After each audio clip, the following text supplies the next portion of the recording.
अस्सलाम वालेकुम। कैसे हैं आप सब? उम्मीद है कि सब खैरियत से होंगे। आज की ये छोटी सी वीडियो इन किचन टिप्स के बारे में है जिन्हें अपनाकर सब आपकी तारीफ़ करने पर मजबूर हो जाएंगे इंशाल्लाह। उम्मीद करती हूँ कि ये वीडियो आपको पसंद आएगी, आपके बहुत ही काम आएगी। केक में से अंडों की बू दूर करने के लिए केक में से अंडों की बू दूर करने के लिए इसके अमेज़े में एक बड़ा चम्मच शहद का डाल दिया जाए तो केक में से अंडों की बू नहीं आती। ये टिप मेरी उन बहनों के लिए बहुत ही मुफीद होगी जिन्हें बेकिंग करने का शौक़ है। नरम गुलाब जामुन बनाने हो तो गुलाब जामुन की गोलियां बनाकर 10 मिनट के लिए रख दें, फिर तलें या फ्राई करें। इन्हें ज़्यादा गर्म तेल में ना तलें वरना गुलाब जामुन बाहर से सुर्ख और अंदर से कच्ची रह जाएंगी। नरम और फूली हुई रोटी बनाने के लिए आटा गूंथते वक्त नमक और पानी के साथ 2 खाने के चम्मच कुकिंग ऑयल शामिल कर दें तो रोटी नरम और फूली हुई बनेगी। केक को जलने से बचाने के लिए केक या बिस्किट बेक करते वक्त जब आप ओवन में ख़ास तौर पर बेक करते हैं तो ओवन में एक प्याले में पानी रख दें। इस तरह से केक जलेगा नहीं। खस्ता चिप्स बनाने के लिए आलू के कतले काटने के बाद इन्हें नमक और थोड़ी सी फिटकरी मिले पानी में 20 मिनट के लिए भिगो दें और फिर पानी निचोड़कर फ्राई करें तो इससे बनने वाले चिप्स इंतहाई खस्ता होते हैं। लड्डू या बर्फ़ी बनाने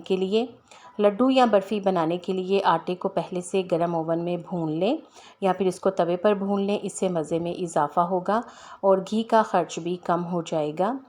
माइक्रोवेव की सफाई के लिए एक बड़े बर्तन में पानी डालकर इसमें एक बड़ा लीमू अच्छी तरह से निचोड़ लीजिए।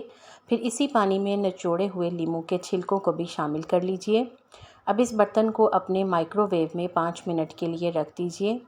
जब माइक्रोवेव का वक्त पूरा हो जाए और वो बंद हो जाए तो इसे 15 मिनट तक ना खोलें।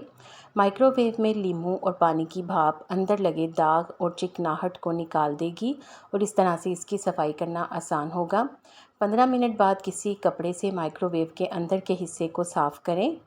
नॉनस्टिक बर्तनों की कोटिंग ज़्यादा अरसे तक बरकरार रखने के लिए इनमें खटाई वाले खाने ना पकाएं, जैसे कि इमली की चटनी वगैरह। इस तरह इन बर्तनों की कोटिंग जल्द उतर जाती है। किचन काउंटर की सफाई किचन काउंटर बहुत ही ज़्यादा गंदा हो और इस पर चिकनाई के सख्त दाग भी जम जाएं तो ब्लीच और वॉशिंग पाउडर मिक्स करके किचन काउंटर पर रगड़कर थोड़ी देर बाद छोटा तौलिया गीला करके साफ़ कर लें। हर तरह की चिकनाई और जरासीम ख़त्म हो जाएंगे। जूसर के जग की सफाई जूसर के जग को साफ़ करने का सबसे आसान तरीका ये है कि जग को खंगालने के बाद इसमें 5 से 6 लीमू काट कर डाल लीजिए और जग को ढककर चला दीजिए। जूसर को थोड़ी देर चलने दीजिए। इसके बाद अंदर के लीमू निकाल कर इसी वक्त खंगाल लीजिए तो हर तरह की गंदगी और बू का ख़ात्मा हो जाएगा। किचन की दीवारों को साफ़ करने के लिए दीवारों पर स्याह धुएं के दाग दूर करने के लिए लिक्विड डिश वॉश भी कारआमद रहता है। इसके लिए दरमियाने साइज़ के एक डिब्बे को आधा पानी से भरें। अब इसके अंदर लिक्विड डिश वॉश के 5 से 10 कतरे डालें और अच्छी तरह से मिक्स करें। अब इसमें किचन की सफाई करने वाले झाड़न को भिगोएं या फिर कोई साफ़ तौलिया ले लें और उसे भिगोकर आहिस्ता से निचोड़ लें। फिर किचन की दीवार को रगड़कर साफ़ करें। थोड़ी ही देर में दीवार पर जमा होने वाली गंदगी आसानी से साफ़ हो जाएगी। खाना पकाते हैं तो खाने की खुशबू सारे घर में फैल जाती है।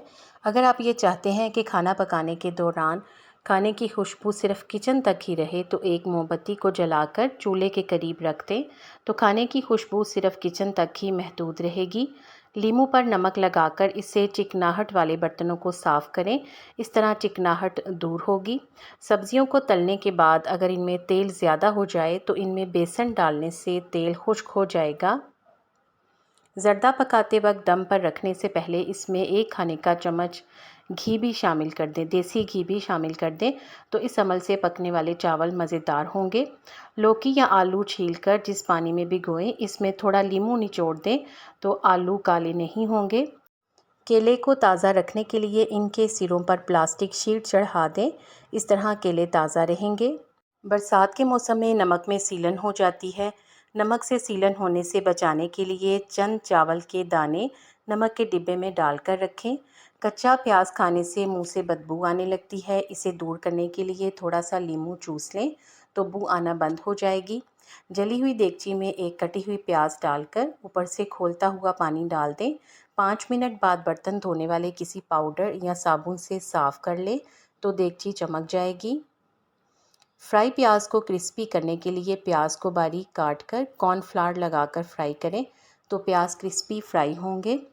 साबुत सूरख मिर्चों को पीसते वक्त अगर इसमें चंद कतरे सरसों का तेल शामिल कर दिया जाए तो मिर्चें आसानी से पिस जाती हैं और इनका रंग भी गहरा होता है और इसके अलावा ये उड़कर आंखों में भी नहीं जाती।